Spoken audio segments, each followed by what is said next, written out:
Bonjour nos chers élèves et bienvenue dans une autre vidéo de votre chaîne Baraim Iman. Nous allons travailler des séances de lecture suivies et on va commencer par la nouvelle Que du bonheur par Alain Gibon. Notre équipe c'est Que du bonheur, normal vu nos noms. Déjà moi, je m'appelle Danny Comique et mon meilleur copain, vous savez comment il s'appelle? Non forcément. Eh bien, lui c'est Marc Rigolo. Incroyable, mais vrai. Et attendez, je n'ai pas fini. Notre capitaine, le spécialiste des tactiques et des combinaisons cutues, s'appelle Peter Maran. Dans la vie, il y a des coïncidences qui ne s'expliquent pas, surtout en Angleterre. Vous avez remarqué, chers élèves, ici que les noms des trois personnages ici sont des noms rigolos, comiques et marrants, sont des noms appartenant au champ lexical du bonheur. Pour le deuxième paragraphe, la coupe de foot des jeunes, vous ne connaissez pas non plus. Normal, ça aussi. C'est une compétition que le supermarché de chez nous organise au printemps pour soutenir les jeunes sportifs qui ont du cœur. C'est-à-dire les jeunes sportifs qui aiment la solidarité et la charité. Quand on a vu ça, on était comme des fous. On était vraiment heureux. On tenait la chance de notre vie. Enfin, surtout de la vie de Ramila, la sœur de Pervez Youpi, notre avant-centre. Ramila était malade. Elle avait une maladie rare. Elle risquait de mourir faute de soins appropriés, c'est-à-dire super chers. Les soins dont elle avait besoin étaient vraiment très chers. Ils avaient besoin de l'argent. Alors, quand j'ai vu l'affiche de la coupe de foot accrochée dans le bureau du directeur, je l'ai arrachée et j'ai couru trouver mon copain. « T'as vu ça ?» lui ai-je demandé en lui tendant l'affiche. « Non » a répondu Pervez. « C'est quoi ?»« Une compétition. L'équipe gagnante gagne 5000 livres qu'elle est obligée de consacrer à un projet de solidarité. » Vous savez c'est quoi livre? Ici c'est la livre et non pas le livre. La livre ici c'est l'unité monétaire principale de l'Angleterre. C'est l'équivalent du dirham au Maroc. Ici au Maroc nous avons le dirham. Et en Angleterre, ils ont la livre sterling. La livre sterling. On termine? Super. A grommelé, l'air pas intéressé. L'a murmuré, il a parlé d'une voix basse. Et qui n'est pas intéressé par cela. « Hé Pervez, t'as oublié Ramila ou quoi? Pourquoi tu dis ça? Parce que pour guérir, elle doit subir une opération qui ne se pratique qu'aux États-Unis, d'accord? Voilà l'occasion rêvée pour trouver l'argent qui manque. » Les parents de Ramila se démènent pour trouver des fonds. Ils ont fait beaucoup d'efforts pour trouver de l'argent nécessaire, bien sûr, pour soigner leur fille Ramila. On termine. Les commerçants sont sympas. Ils ont mis des posters de Ramila sur la caisse, à côté de petits tirelires en carton. C'est quoi tirelire? C'est un petit objet. Ici, ils ont dit en carton, dans lequel on met de l'argent. Les gens ont donné ce qu'ils ont pu, mais dans notre quartier, on ne roule pas sur l'or.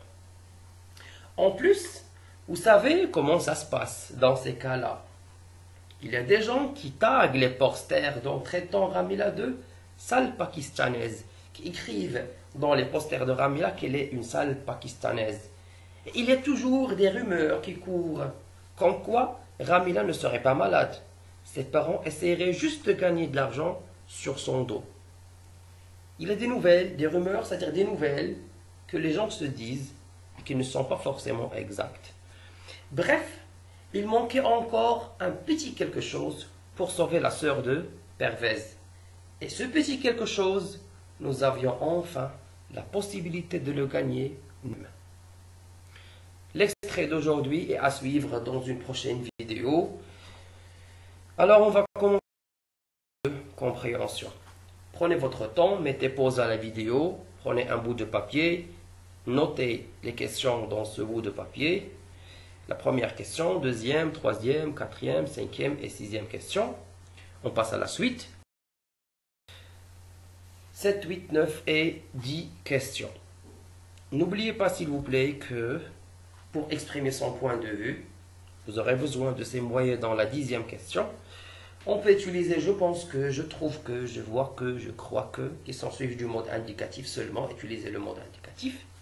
Ou bien vous pouvez commencer la phrase par en ce qui me concerne, virgule et vous terminez, à mon avis, à mon sens, à mon point de vue, virgule et vous terminez.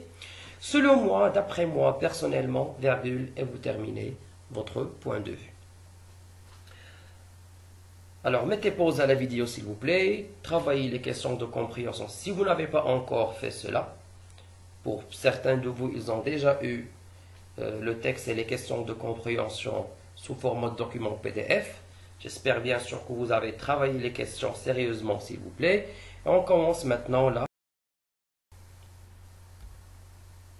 Pour la première question, je vous ai demandé de compléter le tableau. Sachez que chaque colonne a 0,25, c'est-à-dire 0,25 pour chaque réponse.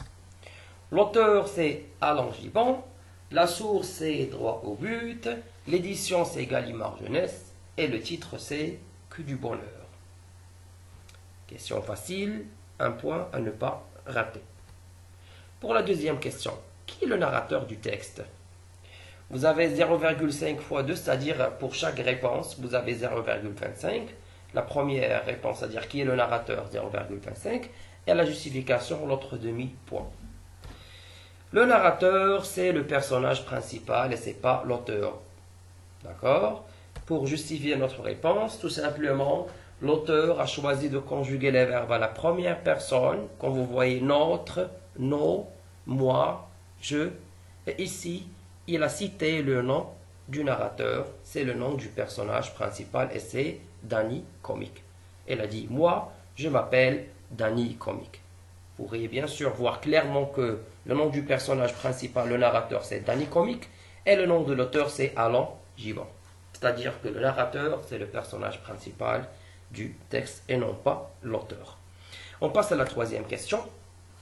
Le bon synonyme de marrant, c'est bien sûr amusant. Pourquoi? Car j'ai déjà dit au début que marrant, comique et rigolo sont des mots appartenant au champ lexical du bonheur. Ils désignent le bonheur. Alors c'est amusant. Dans quel pays se déroulent les événements de l'histoire? Facile, un point à ne pas rater. Les événements de l'histoire se déroulent en Angleterre, bien sûr. La cinquième question. Qui organise la Coupe de foot des jeunes? La Coupe de foot des jeunes est organisée par les supermarchés. À la sixième question, dans quel but les enfants voulaient-ils gagner la Coupe de foot? Quel est leur but? Alors, les enfants voulaient gagner la Coupe de foot. Pourquoi faire? Pour trouver l'argent qui manque et sauver Ramila. On a déjà dit que les commerçants ont déjà mis des tirelires pour ramasser de l'argent et bien sûr, à l'aide de cette compétition de football qu'ils veulent gagner, ils veulent gagner les 5000 livres pour sauver la sœur de leurs amis, Pervez Ramila. La septième question, qu'est-ce que les commerçants ont-ils fait pour aider la famille de Ramila? Les commerçants, qu'est-ce qu'ils ont fait? Pour aider la famille de Ramila, les commerçants ont mis des posters de Ramila et des tirelires pour ramasser de l'argent. Des posters, c'est-à-dire des fiches publicitaires dans lesquelles ils ont dit que Ramila, son image, elle a besoin, etc. Des soins qui sont très chers et ainsi de suite. Pour la huitième question, est-ce qu'ils ont collecté suffisamment d'argent? Est-ce que les commerçants, lorsqu'ils ont mis ces tirelires et ces posters-là, est-ce qu'ils ont collecté suffisamment d'argent? Et bien sûr que c'est non, ils n'ont pas collecté suffisamment d'argent. L'avant-dernière question. Expliquez ce que veut dire le narrateur par cette phrase. Mais dans notre quartier, on ne roule pas sur l'or. Que veut dire l'expression rouler sur l'or? Alors, tout simplement, le narrateur veut nous dire que les habitants du quartier ne sont pas riches. Rouler sur l'or désigne être riche. C'est un sens figuré, bien sûr. Rouler sur l'or, c'est être riche, être très riche.